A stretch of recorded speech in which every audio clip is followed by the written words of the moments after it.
সম্মানিত এমপি পদপ্রার্থী অধ্যক্ষ মাওলানা কবির ইসলাম বক্তব্য রাখছেন। অধ্যক্ষ মাওলানা কবির ইসলাম।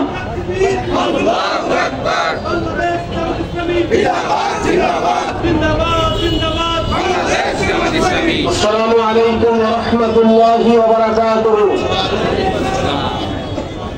বাংলাদেশ জামাত ইসলামী কেন্দ্র ঘোষিত কর্মসূচির অংশ হিসেবে খুলনা মহানগরী জামাত ইসলাম কর্তৃক আয়োজিত আজকের এই বিক্ষোভ মিছিল পূর্ব সমাবেশের সংগ্রামী সভাপতি, বাংলাদেশ জামাত ইসলামী কেন্দ্র মজলিসের শূরার অন্যতম সদস্য, খুলনা মহানগরী শাখার সংগ্রামী আমির জননেতা জনাব অধ্যাপক মাহফুজুর রহমান, অন্যান্য নেতৃবৃন্দ, সমবেত খুলনাবাসী, আমরা গতকাল দিনভর দেখতে পেলাম গোপালগঞ্জে জুলাই যোদ্ধাদের উপর বিভিন্ন ভাবে হামলা করা হয়েছে।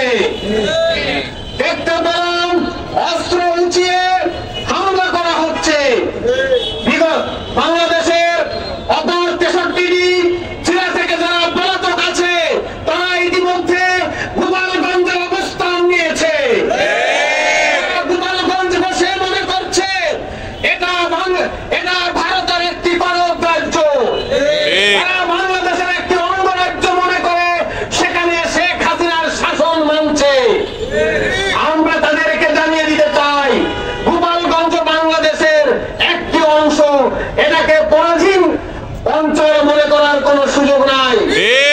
আমরা সরকারের কাছে দায়িত্বহীন কণ্ঠে আহ্বান রাখতে চাই, যারা গতকালকে ঢাল, সরকি এবং রামদা, হকেস্টিক এবং অন্যান্য অস্ত্রপাতি নিয়ে যারা রাজপথে মহড়া দিয়েছিল তাদের ভিডিও ফুটেজ দেখে অবিলম্বে গ্রেফতার করা হোক।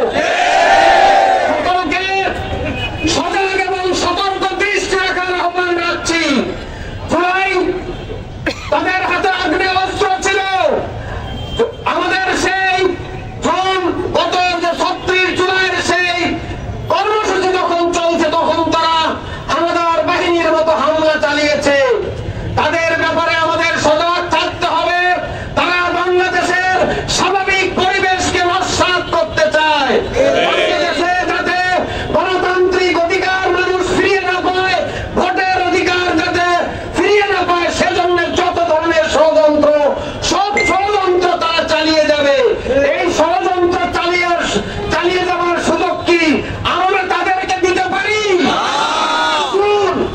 আমরা গত 5 আগস্ট তাদেরকে যেভাবে পরাজিত করা হয়েছিল, চিরতরে তাদেরকে পরাজিত এবং নির্মূল করে বাংলাদেশে একটি কাঙ্ক্ষিত কল্যাণ রাষ্ট্র প্রতিষ্ঠার জন্য আমরা দৃঢ় প্রতিজ্ঞাবদ্ধ হই এবং আগামী দিনের যে কোনো কর্মসূচিতে আমরা সত্য ভূমিকা পালন করবো। এই আহ্বান রেখে সবাইকে ধন্যবাদ জানিয়ে আমার কথা শেষ করছি। আল্লাহ হাফেজ। আসসালামু আলাইকুম।